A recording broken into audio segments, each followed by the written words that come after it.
हाय, मी वैशाली आणि माझ्या या फर्स्ट ब्लॉगमध्ये तुमचं मनापासून स्वागत. खरं तर हा माझा फर्स्ट ब्लॉग नाही सांगता येणार, कारण तुम्ही जर माझ्या चॅनलवर व्हिजिट कराल तर माझे आधीचे व्हिडिओ तुम्हाला दिसतीलच. पण मी 2 महिन्यानंतर हा व्हिडिओ अपलोड करणार आहे, म्हणून हा माझा फर्स्ट ब्लॉग आहे.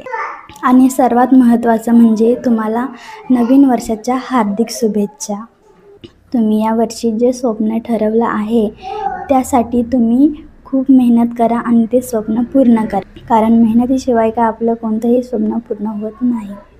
या चॅनलवर मी माझे डेली रुटीन, किचन रेसिपीज, छोटे छोटे किचन हॅक्स आणि थोडं इंटरेस्टिंग जीके सुद्धा शेअर करणार आहे. माझ्या बाळाला आता 2 महिने कंप्लीट झाले आहेत, त्यामुळे me baby care tips, delivery नंतरचं माझं डाएट, त्याचबरोबर माझ्या आयुष्यात घडून गेलेल्या आणि घडणाऱ्या गोष्टी, माझा एक्सपिरियन्स शेअर करणार आहे. ब्लॉगिंगसाठी मनात खूप इच्छा आणि भीती सुद्धा आहे. माझ्या मेहनतीला तुमचा सपोर्ट मिळेल का हा प्रश्न पडून राहिला आहे. असो, माझे डेली व्हिडिओ पाहण्यासाठी चॅनलला नक्की सबस्क्राईब करा. आणि माझ्याकडून बोलताना काही चुकी झाली असेल तर मला माफ करा. आणि माझा हा ब्लॉग तुम्हाला कसा वाटला कमेंटमध्ये नक्की सांगा. भेटू आता पुढच्या ब्लॉगमध्ये. बाय.